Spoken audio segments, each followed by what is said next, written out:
فإن أصدق الحديث كتاب الله وخير الهدى هدى محمد صلى الله عليه وعلى آله وسلم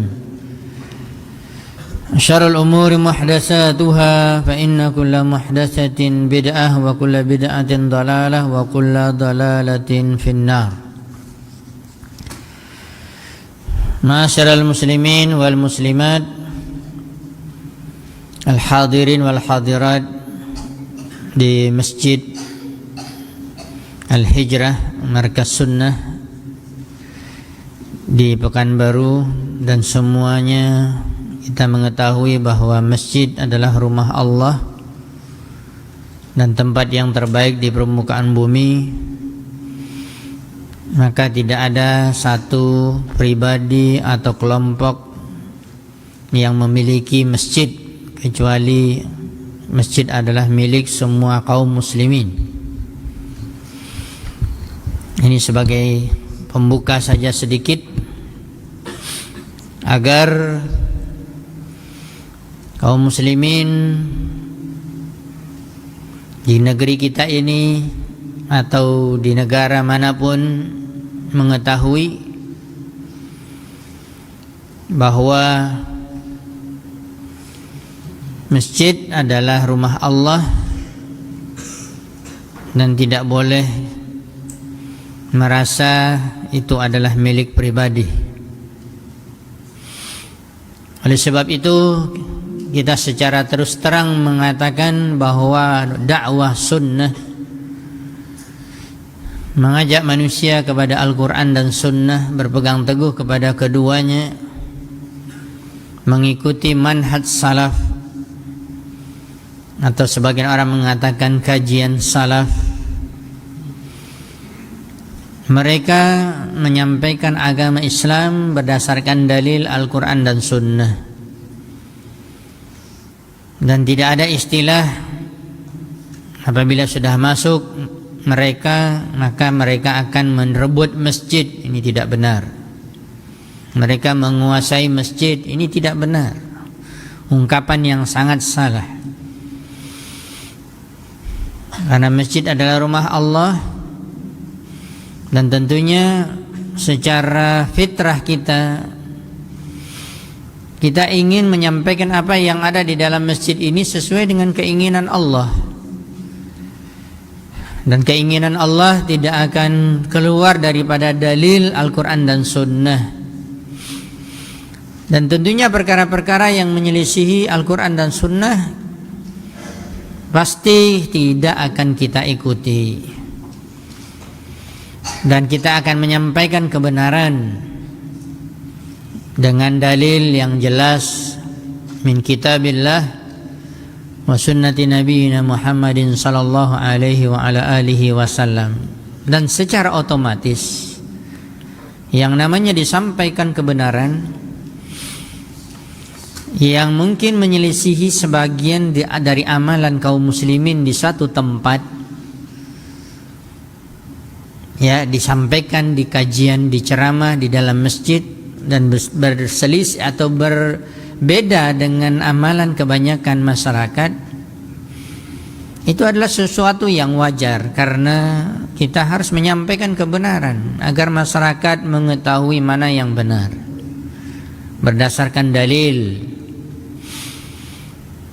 Oleh sebab itu tentunya orang yang merasa dia tidak cocok dengan yang disampaikan sesuai dengan dalil, akhirnya timbul ungkapan, tuh lihat mereka ingin merebut masjid, ingin menguasai masjid. Ini adalah ungkapan yang sangat salah.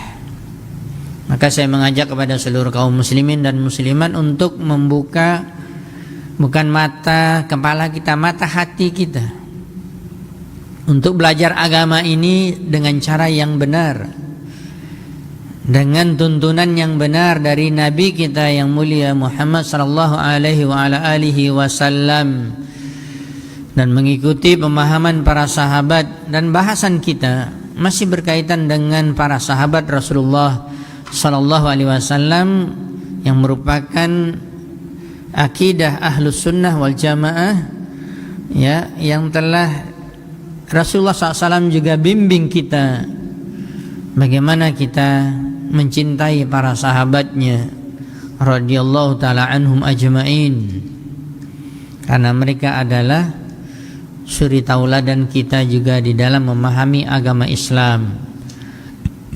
Bahkan urutan pertama mereka adalah para sahabat. Sebelum kita mengambil pendapat siapapun di permukaan bumi ini, walaupun orang yang paling alim sekalipun, tapi kalau mereka menyelisihi para sahabat dalam memahami agama, maka mereka sudah berada di jalan yang tidak benar. Mereka tidak berada di dalam koridor Ahlus Sunnah wal Jamaah. Kaum muslimin yang dirahmati dan dimuliakan Allah Subhanahu wa taala, kajian kita pada hari yang Allah muliakan, yaitu pada bulan Ramadan, pada tanggal 17 Ramadan pada pagi hari ini, kita melanjutkan bahasan kita di dalam kitab Profesor Dr. Ibrahim bin Amir Ar-Ruhaili hafizahullah ta'ala, Sabilur Rasyad fi Taqrir Masail I'tiqad, masih berkaitan dengan para sahabat Rasulullah radhiyallahu ta'ala anhum ajma'in. Judul yang berikutnya secara singkat, ya, judulnya adalah memuji dan menyebarkan kebaikan para sahabat Rasulullah sallallahu alaihi wa ala alihi wasallam.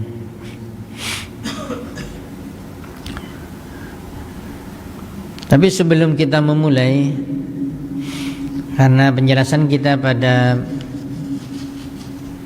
pertemuan yang sebelumnya kita mendengarkan hadis Rasulullah sallallahu alaihi wa ala alihi wasallam, al-mar'u ma'a man ahab. Seorang itu akan bersama orang yang dia cintai. Apakah ini benar? Sangat benar. Dalam praktek kehidupan kita di dunia ini, seseorang sudah pasti dia mencintai, akan dekat kepada orang yang dia cintai, orang yang dia sukai, orang yang dia senangi. Kebersamaan ini ma'a al-mar'u ma'a man ahab, mulai dari dunia dan tidak akan bisa berpisah, dalam arti tidak akan lepas kecintaan ini, kebersamaan dalam satu kecintaan sampai hari kiamat.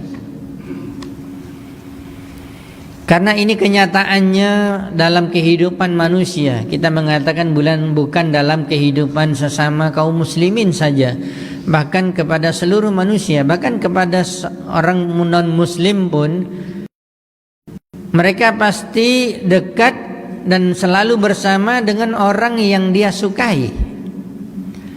Dengan orang yang dia benci pasti dia jauh, pasti dia nggak suka. Ini sudah merupakan fitrah pada setiap jiwa manusia. Maka kebersamaan di dunia ini akan mengantarkan kebersamaan di akhirat. Dan siapa yang tidak mau bersama Rasulullah sallallahu alaihi wasallam di akhirat, berkumpul bersama Rasulullah SAW sebelum masuk ke dalam surga insyaallah. Dan siapa yang tidak senang, yang tidak gembira ketika dia berkumpul bersama para sahabat Rasulullah sallallahu alaihi wasallam, al-mar'u ma'a man ahab. Maka banyak riwayat yang menyebutkan bahkan sesama para sahabat, dan diantaranya juga sahabat menyampaikan kepada Nabi sallallahu alaihi wa ala alihi wasallam ketika mendengarkan hadis ini, al-mar'u ma'a man ahab. Seseorang akan bersama dengan orang yang dia cintai. Bahkan di dalam riwayat yang lain dikatakan yuhsyaru ma'a man ahab. Ini berkaitan di padang mahsyar, dikumpulkan di padang mahsyar di akhirat bersama dengan orang yang dia cintai. Itu yang kita sampaikan tadi. Ketika seorang mencintai Rasulullah SAW dan para sahabatnya akan berkumpul dengan Rasulullah dan para sahabatnya, tetapi dengan syarat, bukan dengan ucapan lisan. Jangan sampai kita menjadi orang munafik yang hanya terlihat zahirnya ucapan lisan, katanya Islam, katanya mencintai Islam, katanya mencintai Allah dan Rasulnya, mengikuti sunnah, tapi dalam prakteknya menyelisihi. Maka orang yang menyelisih tuntunan Allah Subhanahu wa taala, menyelisih sunnah Nabi, menyelisih para sahabat, tidak akan mendapatkan bahagian dari keutamaan hadis ini, al-mar'u ma'a man ahab yaumal qiyamah bi riwayatin. Seorang tidak akan mungkin akan bersama dengan orang yang dicintai pada hari kiamat di padang mahsyar ketika dia beramal menyelisihi sunnah Nabi. Ini yang selalu kita berikan penekanan, wahai kaum muslimin. Bahayanya lawan dari sunnah yaitu bid'ah. Bahayanya seorang melakukan bid'ah. Banyak sekali hadis yang menjelaskannya. Bahkan kita juga sering mendengar satu hadis yang juga mengagetkan kita apabila kita melakukan bid'ah. Ketika Rasulullah SAW sudah berdiri di telaga Haud, ada storing, maka Rasulullah SAW menunggu setiap umatnya akan datang ke telaga tersebut. Yang telaga itu luas, bukan seperti air, bukan seperti sungai, dari ujung ke ujung nampak batasnya. Seperti lautan yang luas, dikatakan oleh Nabi SAW, telaga Haud tersebut dari Yaman ke Ailah, yaitu ke Palestina, begitu jauh jaraknya. Kemudian ada gelas-gelas yang diletakkan di tepi telaga tersebut sebanyak bintang di langit. Dan siapapun dari umat Nabi SAW yang datang akan mengambil gelas itu dan mengambil air dari telaga tersebut dan akan meminumnya. Dan dikatakan dalam riwayat hadis yang sahih, maka hilanglah rasa hausnya selama-lamanya. Padahal di akhirat bagaimana seorang berada di bawah matahari yang sangat dekat sekali, yang tidak ada minuman yang membuat mereka haus. Dan beruntunglah orang-orang yang dikatakan oleh Nabi SAW bahwa mereka orang yang mengamalkan sunnah. Tetapi ada umat dari umat Nabi SAW, berarti ini menunjukkan mereka tidak kafir. Pelaku bid'ah itu tidak kafir, kecuali bid'ahnya bid'ah yang besar, kekufuran. Yang Nabi SAW bertanya kepada Allah Subhanahu Wa Taala, ada sebagian umat Rasulullah SAW itu tertahan, tidak boleh mendekati telaga Haud dan tidak boleh minum dari telaga tersebut. Maka Rasulullah SAW mengatakan, ummati, bukankah itu adalah umatku? Kata Rasulullah SAW. Maka Allah Subhanahu Wa Taala menjawab, iya benar umatmu, tetapi mereka melakukan bid'ah setelah kamu meninggal. Kamu tidak mengetahui ma ahdatsu ba'daka. Kamu tidak mengetahui setelah kamu meninggal dunia mereka telah melakukan bid'ah. Ini menunjukkan apa lagi faedah dari hadis ini? Menunjukkan bahwa para sahabat tidak melakukan bid'ah. Karena dikatakan setelah Rasulullah SAW meninggal, para sahabat semuanya melihat Nabi dan mengikuti Nabi. Makanya kalau kita ingin memahami Islam dan mengamalkan Islam itu harus mengikuti sahabat, karena mereka tidak ada melakukan bid'ah satupun.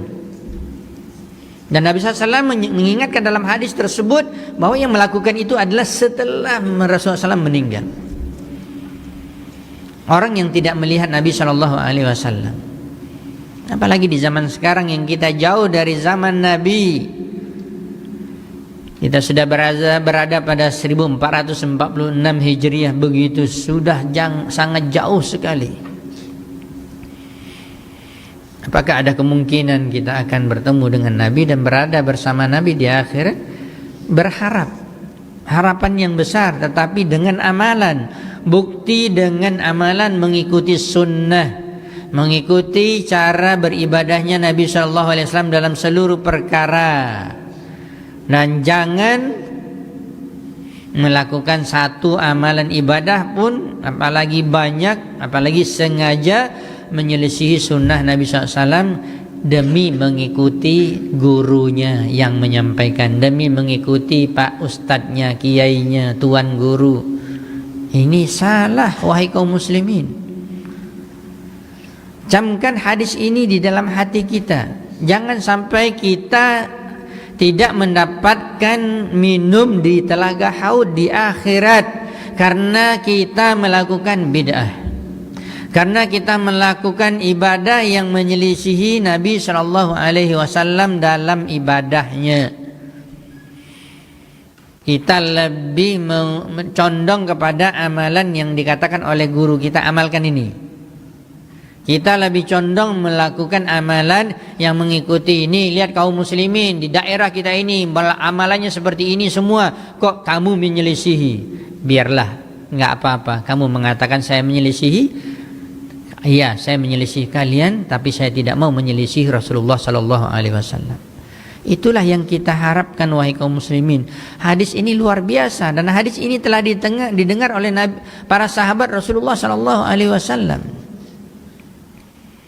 Sehingga juga ada hadis yang lain menyebutkan para sahabat bertanya kepada Nabi SAW, apakah mungkin kami akan bersama mereka, orang-orang yang kami cintai, padahal amalan kami jauh tidak bisa mengikuti amalan mereka.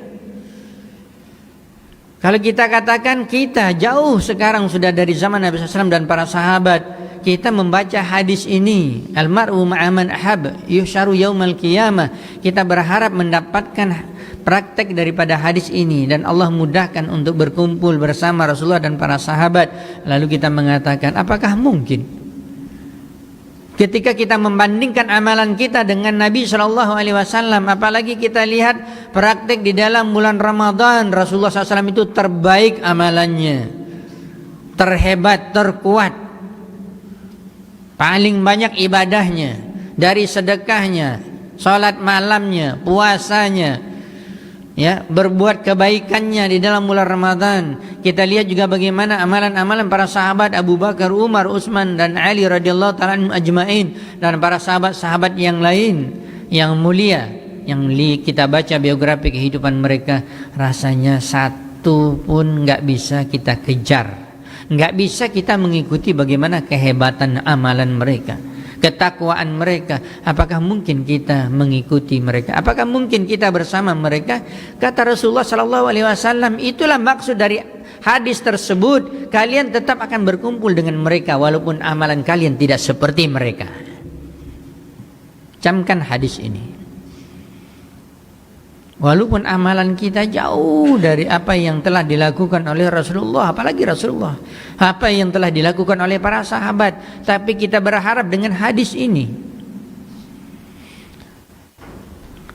walaupun tidak akan mungkin kita mengejar bagaimana amalan mereka. Rasulullah SAW yang mengatakannya sendiri, tetap seorang itu akan bersama dengan orang yang dicintai pada hari kiamat. Masuk kita kepada as-sana alaihim bima syarafahumullah bihi min fadlin wa nashru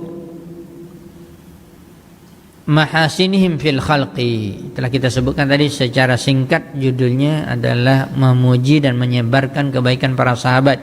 Di sini Syekh Ibrahim Ar-Ruhaili hafizahullah taala mengatakan memuji para sahabat dengan apa yang telah Allah muliakan para sahabat dengan dari keutamaan yang banyak, dan menyebarkan kebaikan mereka di tengah-tengah manusia. As-sana 'ala sahabati mimma ja'at bihi an-nusus asy-syar'iyyah wa tawatara fi kalamil a'immah. Pujian kepada para sahabat telah banyak nas dalil dari syariat Islam dan telah hukumnya mutawatir, ya, dari perkataan para ulama-ulama ahlus sunnah wal jamaah, wastafadha ala al-sinati ahli sunnah. Bahkan perkataan mereka ini sangat masyhur, sangat dikenal oleh orang-orang yang mempelajari hadis Nabi SAW dan ya mempelajari Islam dengan cara yang benar. Wa huwa min alamati sidqi mahabbatihim, dan ini adalah merupakan ciri-ciri orang itu jujur mencintai para sahabat. Jujur dia mencintai para sahabat, pastilah dia memuji para sahabat Rasulullah sallallahu alaihi wasallam. Wa amarati muwalatihim, dan ciri-ciri juga bagaimana wala kepada para sahabat.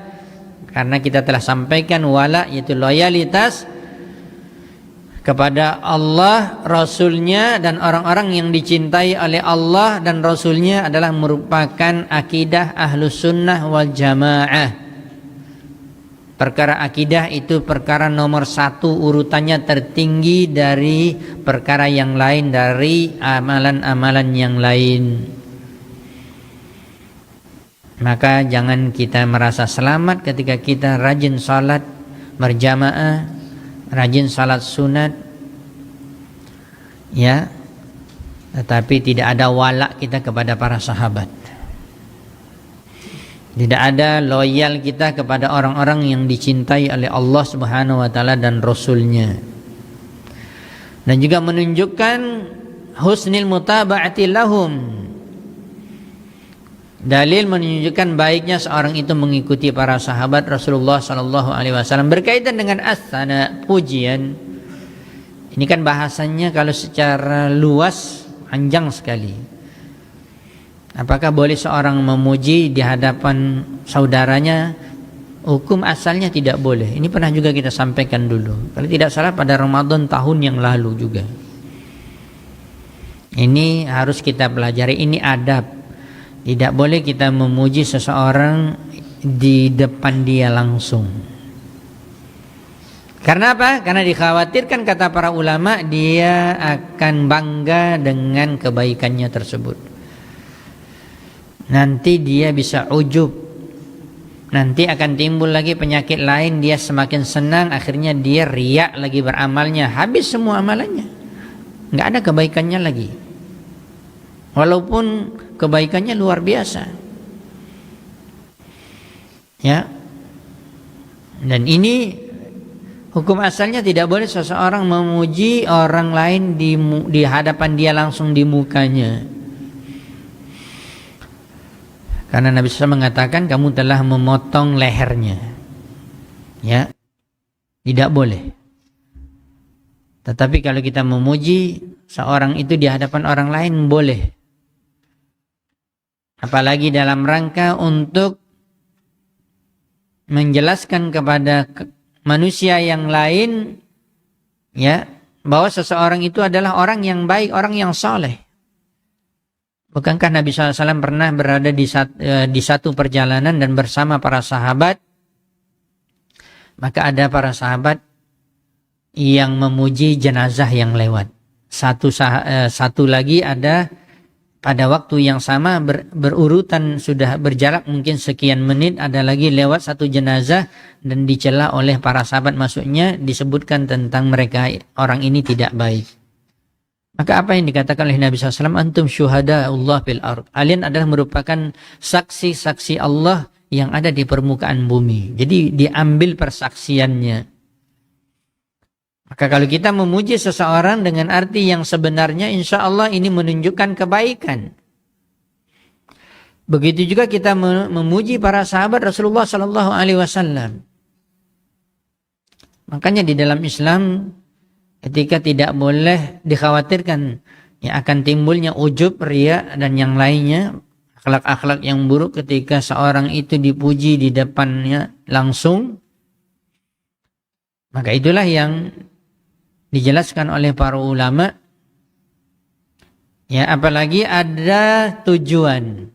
Perhatikan, ada tujuan. Kadang-kadang orang yang memuji orang lain itu bukan karena Allah. Ini kekhawatiran kedua, makanya dilarang oleh Nabi Shallallahu Alaihi Wasallam. Adanya kekhawatiran kedua, yaitu ingin sesuatu. Biasanya kan antara satu di antara dua. Kita katakan ini si A, si B. Si A memuji si B. Si B dipuji oleh si A. Maka kalau berhadapan langsung dipuji, ini yang dikhawatirkan, ini yang dilarang oleh Nabi Shallallahu Alaihi Wasallam. Pertama sekali dari sisi A, ada kemungkinan dia menginginkan sesuatu dari si B. Ya, apalagi ada maunya, entah dia orang kaya, yang B ini dia orang pejabat tinggi atau segala macam, pokoknya punya pengaruh. Kalau dipuji dia ini mengalir ini kebaikan, maksudnya dunianya dapat dia nih. Ini tujuannya nggak benar lagi dalam memuji. Kalau orang bilang ada udang di balik bakwan ya, itu kalau dimakan ya, dan di balik batu, ada maunya. Maka orang seperti ini, mohon maaf, ada istilah lain penjilat. Suka memuji, pokoknya habis-habisan, karena dia mau, ada sesuatu yang dia mau dari si B. Makanya hati-hati orang-orang yang terlalu tinggi memuji, ya mohon maaf, memuji orang-orang seperti tadi, dekat dengan orang-orang yang sangat kaya, atau orang yang kaya, atau dekat dengan pemimpin. Ya, apalagi selagi naik-naiknya, itu udahlah, itu keluar semua pujian. Karena dia mau jabatan, mau ini, mau duit, mau dapat dunia, mau dapat jatah. Ya subhanallah, ini pujiannya tidak benar. Ini tidak ada keikhlasan dalam memuji. Kemungkinan yang kedua dari si B yang dipuji ini, seperti tadi, akan ada ujub. Ya, apalagi nanti dia dikatakan dia akan gila pujian. Bahkan kalau dia tidak dipuji, dia marah. Ya, dan inilah penyakitnya, berbahaya. Maka kalau kita memuji para sahabat Rasulullah SAW, ya, tentunya diantara faedah yang besarnya adalah kita mengingat bagaimana jasa besarnya para sahabat dalam menegakkan agama Islam, dalam menemani Nabi SAW memperjuangkan agama Islam, menghabiskan harta benda mereka, bahkan jiwa mereka di dalam jihad fisabilillah, waktu mereka. Ya, dan mereka adalah orang yang pertama sekali dalam Islam, maka wajar kita memuji para sahabat karena Rasulullah SAW memujinya. Bahkan Allah SWT memuji para sahabat radhiyallahu taala anhum ajmain. Dan kita tidak memuji di hadapan para sahabat. Sahabat tidak hidup di hadapan kita.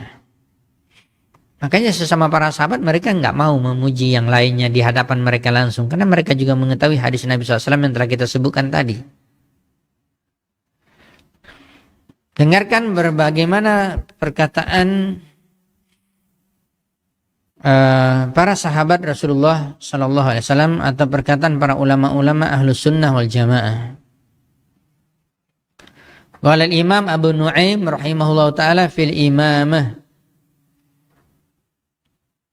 Ya, di sini Imam Abu Nu'aim rahimahullah taala ada kitabnya bernama Al-Imamatu war-Raddu 'ala Rafidah, yaitu kepemimpinan, maksudnya terkhusus para khulafa ar-rasyidin sebagai khalifah dan bantahan kepada orang-orang Rafidah. Karena telah kita sampaikan pada pertemuan yang lalu, yang paling terdepan dari dulu sampai sekarang, pelopornya termasuk pelopor pertama mencela para sahabat adalah orang-orang Syiah Rafidah.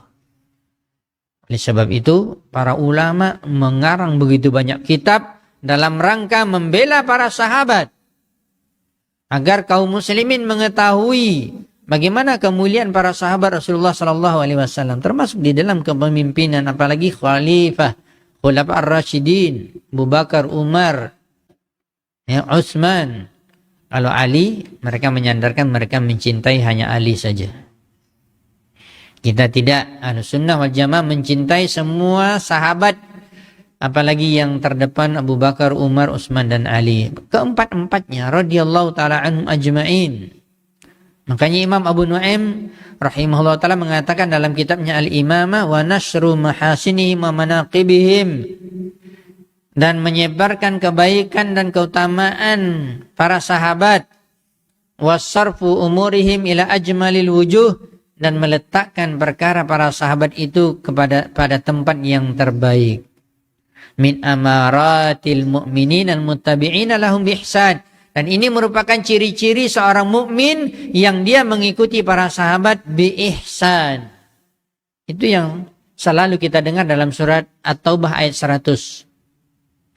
Ya, walladzina taba'uhum bi ihsan. Dan orang-orang yang mengikuti Rasulullah dan para sahabat dengan baik. Bagaimana caranya mengikuti para sahabat dengan cara yang baik dan benar? Salah satunya dengan memuji mereka. Dengan meletakkan perkara mereka kepada tempat yang terbaik. Nanti akan sampai kita kepada penjelasan bagaimana perselisihan di antara para sahabat, bagaimana sikap Ahlus Sunnah wal Jamaah, sikap yang benar. Ini menunjukkan sahabat juga mereka ada yang bertengkar sesama mereka. Di zaman mereka, di zaman Rasulullah SAW masih hidup bertengkar mereka. Tapi yang menyelesaikannya Rasulullah, baikkan lagi. Ketika Rasulullah SAW meninggal lagi, apalagi kita mengetahui di zaman Ali bin Abi Thalib adanya banyak peperangan. Dan sebenarnya pelajaran yang luar biasa yang bisa kita ambil, bagaimana kita selalu harus menjaga persatuan. Baru beberapa malam yang lalu Ustadz Maududi mengisi kajian ya, setelah tarawih antum mungkin dengar. Ya, bagaimana persatuan. Itu harus dijaga. Walaupun ada pergesekan, perselisihan itu suatu yang wajar. Tapi jangan keluar dari koridor Ahlus Sunnah wal Jamaah. Ya, tapi tetap kita harus memperbaiki diri. Dan kita tidak ingin berselisih. Jangan sampai ada perselisihan. Tetapi kalau terjadi, bagaimana sikap yang benar. Dan ini ada bahasannya juga bagaimana sikap kita ketika melihat para sahabat itu berselisih. Bahkan sampai berperang, ada perang Jamal, perang Siffin dan yang lainnya.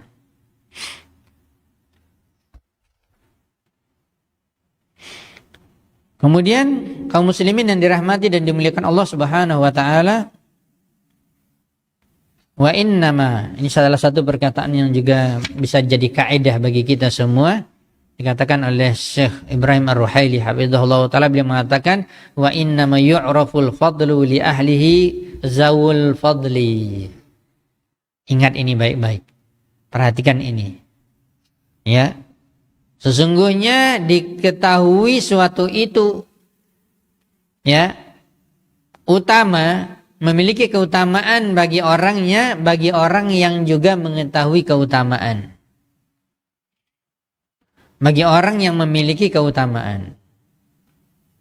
Ya, wa inna ma yu'raful fadlu li ahlihi zawul fadli. Maksudnya apa? Kalau kita praktekkan kepada para sahabat, sesungguhnya orang yang mengetahui bagaimana keutamaan para sahabat dan dia memuji para sahabat, mereka adalah insya Allah juga orang yang mulia. Zawul fadli. Wa yajibu ta'assi bihim fi dzalika, maka wajib kita mengikuti mereka di dalam ya sikap mereka dalam mencintai dan memuji para sahabat.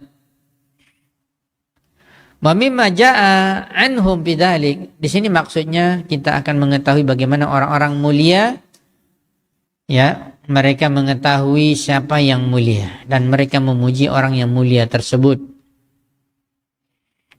Di antaranya dimulai sesama para sahabat. Sebelum masuk generasi setelah para sahabat itu para tabi'in. Sesama para sahabat saja mereka saling memuji. Maksudnya dalam arti ya, tidak ada yang mencela sahabat yang lain. Abdullah bin Mas'ud radhiyallahu taala anhu, seorang sahabat yang mulia, kita mengetahui bagaimana Abdullah bin Mas'ud seorang sahabat yang masuk Islam masih kecil, sigharus sahabah. Ya, tetapi beliau menjadi orang yang alim, menjadi orang yang sangat dalam ilmunya, khususnya dalam ilmu Al-Qur'an. Abdullah bin Mas'ud radhiyallahu ta'ala mengatakan, innallaha nadzara fi qulubil ibad, sesungguhnya Allah melihat kepada hati-hati para manusia atau hamba-hamba Allah, fawajada qalba Muhammadin sallallahu alaihi wasallam, maka Allah SWT mendapatkan hati Nabi kita yang mulia SAW Muhammad khaira qulubil ibad, sebaik-baik hati manusia yang Allah ciptakan pada waktu itu. Fastafahu li nafsihi, maka Allah Subhanahu wa taala telah memilih Muhammad untuk dirinya, maksudnya menjadi seorang rasul. Fabta'asahu birisalati, maka Allah Subhanahu wa taala telah mengutus Muhammad untuk menyampaikan risalah Allah. Itu dikatakan Rasulullah, utusan Allah. Ini yang kita selalu memberikan penekanan bahwa jangan sampai kita melakukan perkara bid'ah. Kita ulangi lagi. Jangan sampai kita melakukan perkara bid'ah. Jangan sampai kita menyelisih sunnah Nabi dalam ibadah. Karena apa? Karena orang yang terbaik. Karena Allah Subhanahu wa taala sudah pasti, apalagi Allah Al-Khaliq, Al-Mudabbir, Al-Alim, Al-Hakim. Yang pilihan Allah Subhanahu wa taala paling tepat dan terbaik ketika memilih Muhammad sallallahu alaihi wasallam, Muhammad bin Abdullah bin Abdul Muttalib bin Hashim wa Bani Hashim min Quraisy. Wa Quraisy afdalu qabailil Arab. Tidak akan mungkin salah pilih. Ya, jangan lagi istilah-istilah ini diselewengkan ya. Kalau orang mengatakan, apa itu? Kalian salafi. Oh, arti salafi tahu nggak apa salafi? Salah pilih katanya. Masya Allah. Ya benar lagi, salafi kok salah pilih. Ya, salafi itu yang diikuti. Itu salaf, itu yang benar. Itu manhaj Rasulullah SAW dan para sahabat dan beragama. Salafi itu dinisbahkan kepada salaf, bukan diterjemahkan salah pilih. Ya, sama orang menerjemahkan apa arti Islam. Isya, subuh, lohor, bukan zuhur. Asar, maghrib, ya. Cocok-cocok juga. Ini namanya cocok logi. Ya, ya jangan dicocok-cocokkan. Sesuai dengan selera kita. Maka Allah telah memilih Rasulullah SAW karena tepat pilihan Allah. Dan seluruh para nabi dan rasul. Begitu banyaknya manusia yang ada di setiap zaman para nabi dan rasul. Kok yang dipilih cuma Nabi Nuh menjadi nabi. Nabi Musa, Nabi Isa, Nabi Ibrahim, Nabi Muhammad SAW, kan banyak manusia yang lain. Itu menunjukkan Allah memilih yang terbaik. Karena ingin menyampaikan risalah Allah, tidak sembarang pilih. Makanya kalau kita yakin seperti ini, ya, tidak akan mungkin kita mengikuti selain tuntunan Nabi, selain tuntunan Rasulullah SAW. Karena apa? Karena Rasulullah sudah manusia yang paling baik yang dipilih oleh Allah. Mau cari siapa lagi yang menjadi panutan kita, menjadi suri teladan kita siapa? Cari urutan orang yang terbaik, ya sudah jelas Rasulullah Shallallahu Alaihi Wasallam. Jadi kenapa mencari yang lain dari contoh ibadah? Ya, kita lanjutkan. Tsumma nadzara fi qulubil ibad ba'da qalbi Muhammad. Perkataan Abdullah bin Mas'ud melanjutkan, kemudian Allah Subhanahu wa taala melihat kepada hati-hati hamba setelah hati Muhammad sallallahu alaihi wasallam. Fa wajada quluba ashabi khaira qulubil ibad. Maka Allah Subhanahu wa taala mendapatkan hati-hati para sahabat yang telah masuk Islam dan menemani Nabi dalam ya dakwahnya, dalam menyebarkan Islam dan dalam ibadah. Maka Allah mendapatkan sebaik-baik hati manusia di zaman itu adalah hati para sahabat. Faja'alahu muzara'a nabi. Maka Allah telah menjadikan para sahabat itu adalah ibaratnya menteri-menterinya. Ya, yang mengikuti Nabi dan membantu apa yang disampaikan oleh Nabi. Yuqatiluna ala dini, bahkan mereka adalah orang-orang yang berjuang, berperang di jalan Allah, menegakkan agama Allah Subhanahu wa taala. Perkataan Abdullah bin Mas'ud ini kita ambil lagi faedahnya sama seperti yang kita sebutkan tadi kepada Rasulullah sallallahu alaihi wasallam, tentang Rasulullah sallallahu alaihi wasallam. Begitu juga, begitu banyak manusia yang hidup di zaman itu, kenapa tidak dipilih misalnya Abu Jahal, Abu Lahab dan yang lainnya, orang yang mati kafir atau musuh-musuh Allah. Ya, atau orang-orang yang berada di luar sana, ada orang Persia, Romawi dan yang lainnya.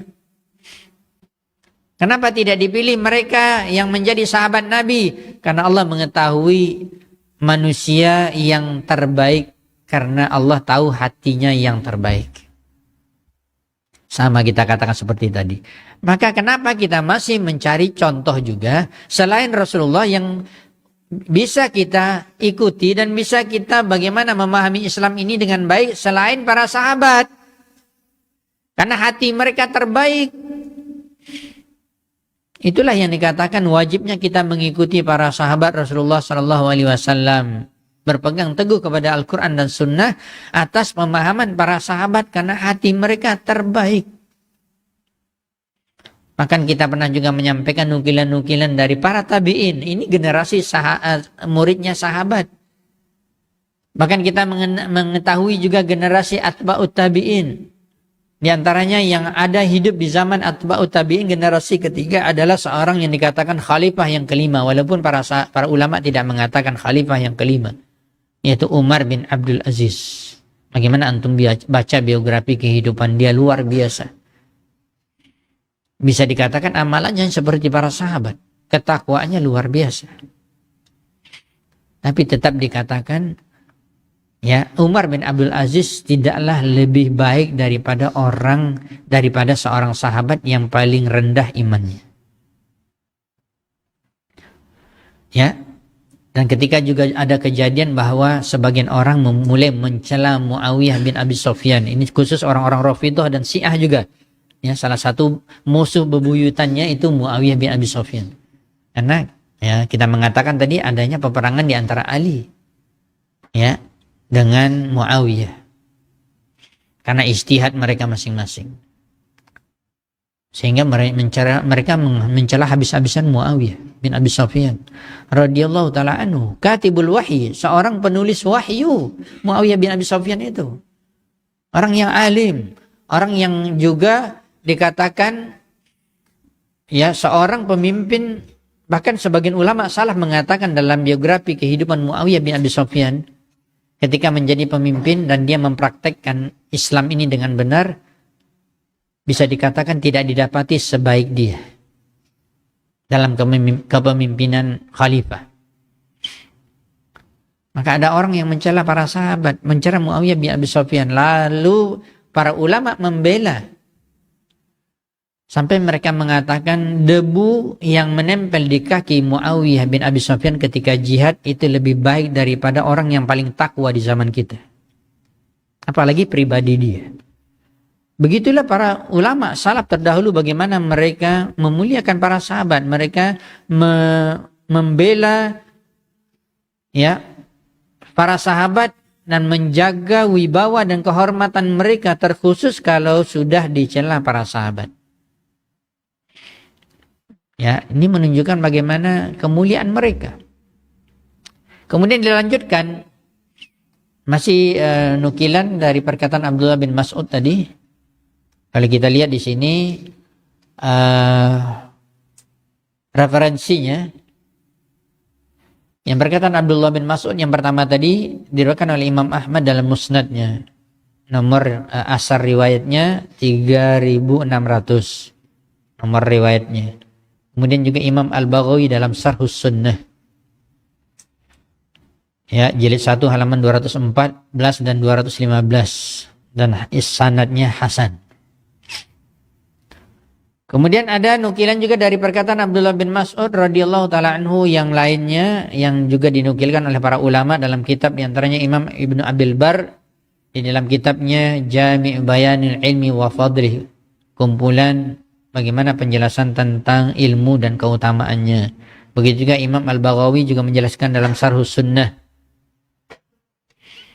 Abdullah bin Mas'ud radhiyallahu ta'ala anhu mengatakan, ulaika ashabu Muhammadin sallallahu alaihi wasallam. Mereka itu adalah para sahabat Muhammad sallallahu alaihi wasallam radhiyallahu ta'ala anhu ajmain. Kanu wallahi afdalu hadhil ummah. Kanu wallahi afdal hadhil ummah. Mereka adalah demi Allah. Ini perkataan Abdullah bin Mas'ud, sudah mengatakan dengan sumpah. Ya, apalagi para sahabat, mereka tidak ada yang berdusta, insyaallah. Mereka orang yang menjaga amanah Islam, mereka takut berdusta akan mengantar kepada neraka. Dan mereka mengucapkan, apalagi mengucapkan kata sumpah demi Allah. Para sahabat adalah manusia yang terbaik dari umat Islam. Abarruha quluban, hati mereka paling baik. Wa a'maquha ilman, ilmu mereka paling dalam. Berarti apa? Mereka orang yang paling dalam ilmunya di dalam Islam. Kembali kita mengatakan, kalau kita tahu penjelasan dari Abdullah bin Mas'ud ini, dia sendiri orang yang alim. Dan dia melihat bagaimana sahabat-sahabat yang lain juga, apalagi yang alim, diantaranya Abdullah bin Abbas dan yang lainnya, Abdullah bin Umar radhiyallahu ta'ala ajma'in. Ya. Ini menunjukkan ilmu Islam itu terkumpul pada diri para sahabat, apalagi orang-orang yang alim di antara mereka. Maka tidak akan mungkin kita memahami Islam, kita katakan saya tidak perlu para sahabat. Saya tidak perlu mengambil pendapat Abdullah bin Abbas. Ya, inilah kesalahan kita. Akhirnya banyak orang yang berijtihad tidak mengambil pemahaman para sahabat, akhirnya menyimpang. Sementara Abdullah bin Mas'ud radhiyallahu ta'ala mengatakan mereka itu a'maquha ilman, paling dalam ilmu agamanya. Wa aqalluha taqallufan, kalau dalam sesuatu mereka tidak ada memberat-beratkan diri mereka, mencari hal-hal perkara yang menyusahkan diri mereka, tidak ada. Mereka itu orang yang paling tepat dalam mengamalkan ibadah.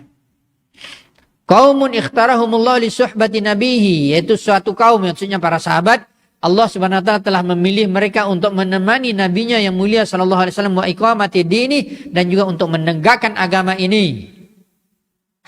Fa'rifu lahum fadlahum, ini dia. Abdullah bin Mas'ud mengatakan, maka kalian wahai kaum muslimin, ketahuilah oleh kalian bagaimana keutamaan mereka. Belajar, baca biografi kehidupan mereka. Ini selalu kita katakan. Kita tidak akan mungkin mencintai seseorang ketika kita tidak mengenalnya. Tak kenal maka tak sayang. Tak sayang maka tak cinta. Bagaimana kita mencintai para sahabat? Kita tidak kenal, kita tidak belajar biografi kehidupan mereka. Kita tidak baca. Bahkan yang kita baca kehidupan orang-orang yang hebat di dunia ini dari orang-orang kafir. Akhirnya tertanamlah kecintaan kepada mereka. Kebanggaan, istilahnya ta'ajub kita kepada mereka. Lupa kita kepada orang yang terbaik dari umat Islam, dari manusia ini, dan mereka sudah dijamin masuk surga, para sahabat. Fa'rifu lahum fadlahum wattabi'uhum fi atharihim, kemudian ikutilah mereka di dalam perjalanan ibadah dan agama mereka. Ini nasihat Abdullah bin Mas'ud yang berikutnya, ikuti mereka para sahabat, jejak mereka tersebut di dalam memahami Islam, dalam mengamalkan Islam. Wa tamassaku bimastata'tum min akhlaqihim wa dinihim, dan berpegang teguhlah kalian sesuai dengan kesanggupan kalian dari mengikuti akhlaknya para sahabat dan agama mereka. Fa innahum kanu 'alal hudal mustaqim. Di akhir perkataan Abdullah bin Mas'ud mengatakan, karena para sahabat itu mereka berada di atas jalan yang hidayah, yang lurus. Ihdinas siratal mustaqim, itu yang kita minta. Itu mereka para sahabat itu terdepan. Ya, kalau kita meminta ihdinas siratal mustaqim setiap hari 17 kali dalam salat wajib kita, ikuti para sahabat. Pasti dapat. Ya, fa innahum kanu 'alal huda al mustaqim. Dan banyak nukilan-nukilan dari perkataan para sahabat, sesama para sahabat, begitu juga para tabi'in.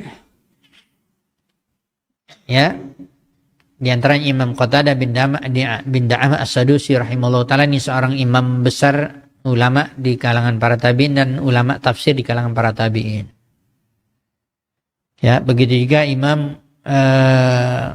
banyak sekali Imam Hasan Al-Basri, Muhammad bin Al-Hasan dan yang lainnya, ya, Imam Malik, bahkan Imam Malik juga Imam Darul Hijrah, Imam Ahlus Sunnah wal Jamaah, dan banyak sekali nukilan. Begitu juga perkataan Imam Syafi'i. Nih, wahai kaum muslimin, perhatikan, saya selalu mengatakan, dan banyak para asatidz kita mengatakan, kita di Indonesia ini selalu mengatakan kita bermazhab Syafi'i. Anda tidak baca bagaimana perkataan Imam Syafi'i, ya, Abu Abdullah Muhammad bin Idris Asy-Syafi'i. Jangan mengaku hanya bermazhab Syafi'i, tapi menyelisih perkataan ulamanya, perkataan imamnya. Di antaranya dalam mencintai para sahabat. Saya ingin menambahkan sedikit, bahkan perkataan Imam Syafi'i sangat jelas kita sedikit tambahkan berkaitan dengan akidah. Karena banyak orang yang mengatakan bermazhab Syafi'i, tetapi akidahnya tidaklah akidah Imam Syafi'i. Di antaranya Imam Syafi'i mengatakan bahwa Allah bersemayam di atas arsy. Ini perkataan Imam Syafi'i, Allah bersemayam di atas arsy. Lalu kita orang-orang yang di negeri kita ini, mohon maaf, di Indonesia apalagi mengaku intelektualnya atau orang yang pakar agama atau ulamanya di negeri kita mengatakan tidak, Allah tidak bersemayam di atas aras. Anda mengaku bermazhab Syafi'i. Itu imam terdepannya yang dia namanya Imam Syafi'i mengatakan Allah bersemayam di atas aras, lalu Anda menyelisih imam besar Anda. Ini yang kita selalu katakan, sayang banyak orang yang menyandarkan kepada orang yang mulia tetapi dia tidak mengikutinya. Banyak orang yang menyandarkan kepada Rasulullah tapi tidak mengikuti Rasulullah. Banyak orang yang menyandarkan dan memuji para sahabat tapi tidak mengikuti para sahabat. Banyak orang yang menyandarkan kepada imam-imam besar Ahlus Sunnah wal Jamaah, di antaranya Imam Syafi'i, tapi banyak menyelisih perkataan Imam Syafi'i. Ini namanya penyandaran yang dusta, yang tidak benar. Maka kita harus belajar, wahai kaum muslimin. Kalau kita belajar benar langsung kepada kitab-kitab mereka, kita akan tahu Islam itu yang sebenarnya seperti apa. Kita akan tahu. Bukan hanya sekedar menyandarkan, oh saya bermazhab Syafi'i. Lalu akidah Imam Syafi'i, enggak diikuti, ya salah.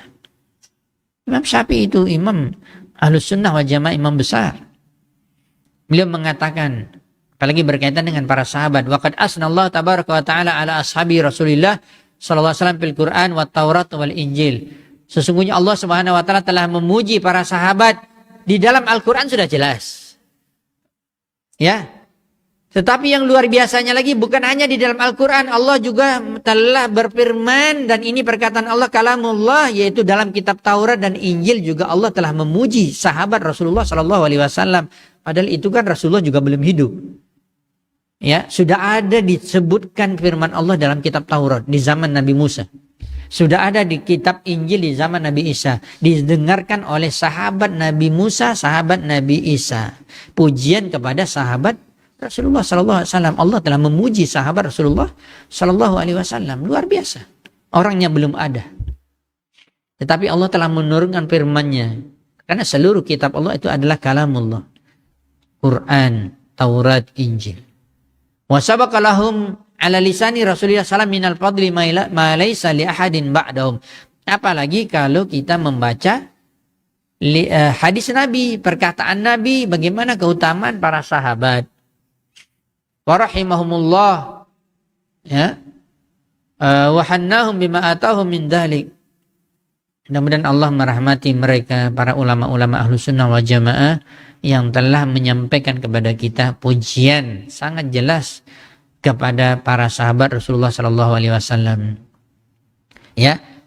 Bi bulughi a'la manazilis siddiqin, dan mereka telah mencapai kedudukan yang paling tinggi dari manusia yang paling bertakwa di dunia ini, yaitu kedudukan orang-orang as-siddiqin wasyuhada wassalihin, seperti yang Allah firmankan di dalam surat An-Nisa. Tentang yang dikatakan orang-orang yang diberikan oleh Allah nikmat, an'amallahu alaihim, yaitu minan nabiyyin wasiddiqin wasyuhada wassalihin. Hum addu ilaina sunnah Rasulullah SAW. Mereka adalah orang yang telah menyampaikan kepada kita sunnah Rasulullah SAW. Ini masih perkataan Imam Syafi'i. Imam Syafi'i sendiri yang hidupnya pada zaman atba'ut tabi'in telah mengakui sunnah tidak akan sampai kepada kita. Kata Imam Syafi'i, sunnah Rasulullah SAW tidak akan sampai kepada kita kecuali para sahabat yang menyampaikannya kepada kita pertama sekali. Apalagi kita di zaman sekarang. Orang mengaku mengikuti sunnah tapi tidak mengambil pendapat para sahabat dan penjelasan para sahabat. Bagaimana kita bisa mengetahui sunnah Rasulullah sallallahu alaihi wasallam? Kemudian Imam Syafi'i juga memuji wasyahaduhu, wal wahyu yanzilu alaih. Para sahabat telah menyaksikan Rasulullah SAW dalam mempraktekkan agama. Bahkan ketika ayat-ayat Al-Quran turun, para sahabat itu mendengarnya langsung. Mereka orang yang langsung mendapatkan urutan pertama, turun ayat mereka dengar.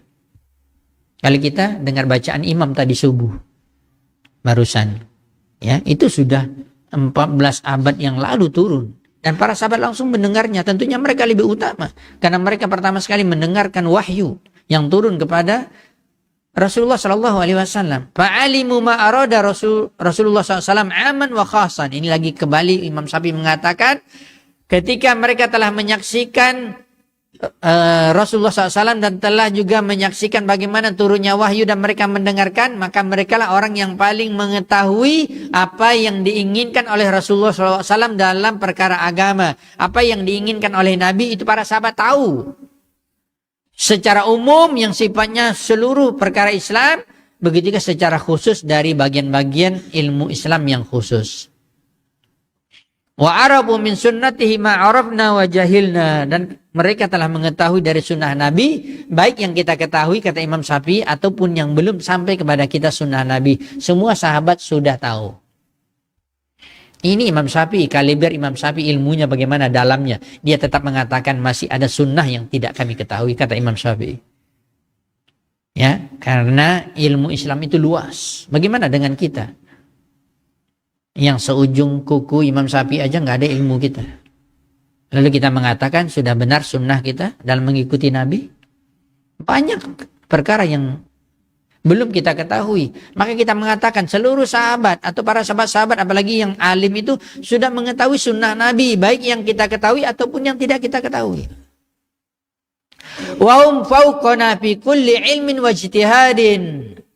Ingat, ini masih berkatan Imam Syafi'i. Dan mereka itu para sahabat berada di atas kita di dalam seluruh ilmu dan ijtihad agama Islam. Dalam ilmu Islam dan ijtihad. Mereka sudah berada di atas paling tinggi. Itu para sahabat.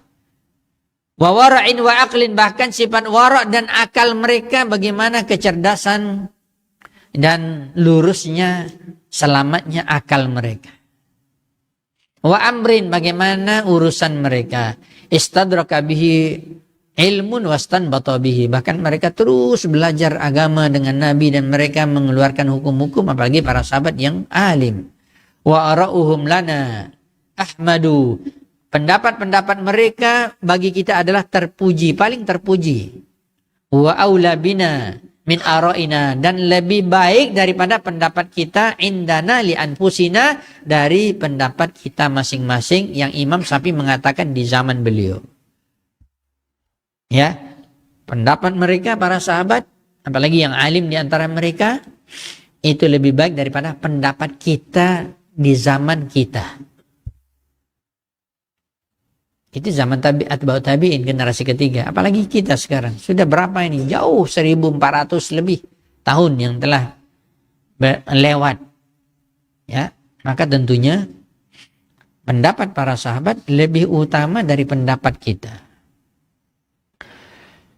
Banyak perkataan-perkataan ulama yang lain, ya.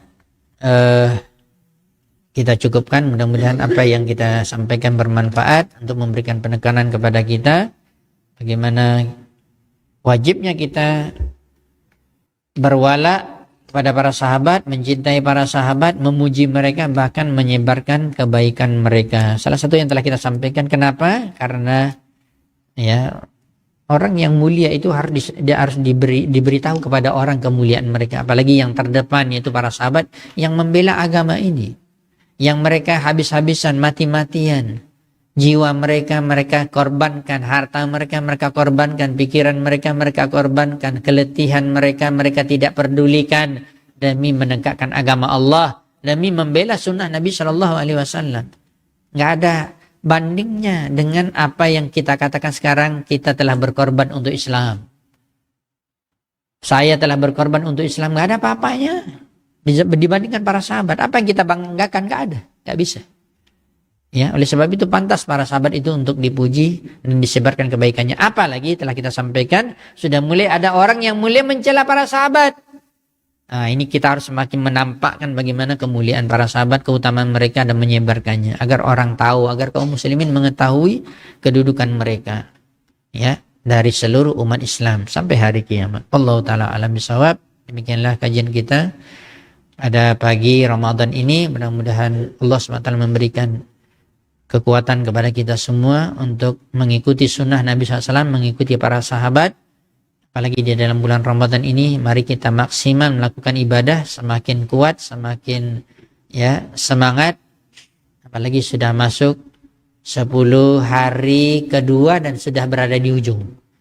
Ya, 3 hari lagi mungkin akan masuk 10 hari yang terakhir, dan ini hari puncak dari hari-hari Ramadan. yang kita mendapatkan dari awal telah kita sampaikan bagaimana kuatnya ibadah Nabi, bagaimana hebatnya ibadah Nabi, bagaimana semangatnya ibadah Nabi. Bukan semakin ke ujung semakin loyo, semakin lemas, semakin nggak nampak lagi, ya, semakin meningkat. Ya, harus begini, bukan begini, ujungnya habis. Ya, begitu ibadah itu. Semakin ke ujung Ramadan semakin kuat, semakin tinggi, semakin semangat. Apa yang telah berlalu, sudah 17 Ramadan, banyak kekurangan kita, masih bisa kita ambil pelajaran. Jangan terulang lagi yang kesalahan kita, kelalaian kita, masih ada. Kita masih bisa mencapai finish yang terbaik. Ya, kita ini sekarang sedang berlomba. Ya, fastabiqul khairat, dalam berlomba-lomba dalam kebaikan. Maka siapa yang terbaik insyaallah akan mendapatkan kemenangan. La'allakum tattaqun wallahu taala alam bisawab. Subhanakallahumma bihamdika asyhadu an la ilaha illa anta astaghfiruka wa atubu ilaik. Wassalamualaikum warahmatullahi wabarakatuh.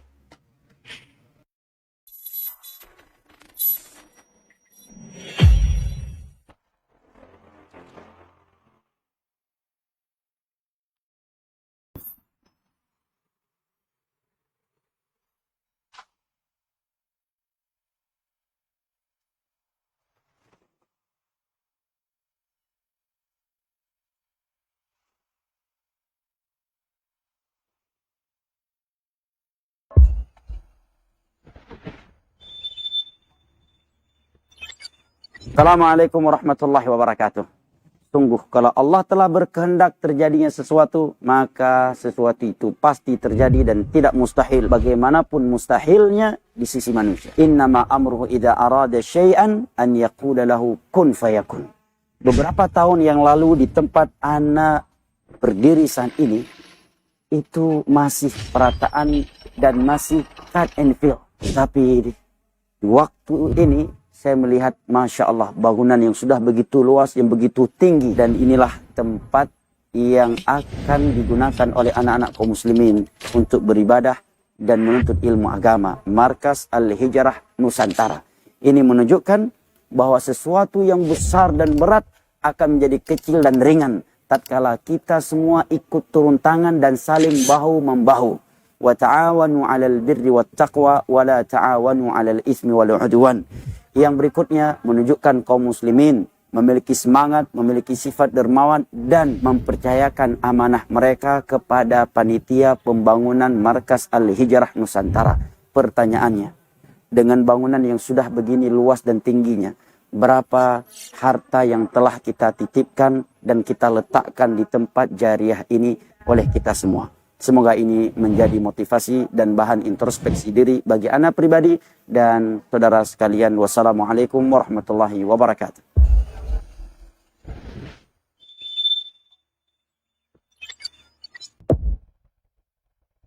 Ma'asyiral muslimin, ma'asyiral muslimat, ikhwani wa akhawati fid din. Mari kita bersyukur kepada Allah tabaraka wa taala, Rabbul Izzati wal Jalalah, yang telah mengumpulkan kita di salah satu tempat terbaik di permukaan bumi, yaitu masjid. Rasul kita tercinta sallallahu alaihi wasallam bersabda, belahan bumi adalah masjid-masjidnya. Kaplingan tanah di permukaan bumi terbaik adalah kaplingan tanah yang di atasnya dibangun masjid. Innama ya'muru masajid Allah man amana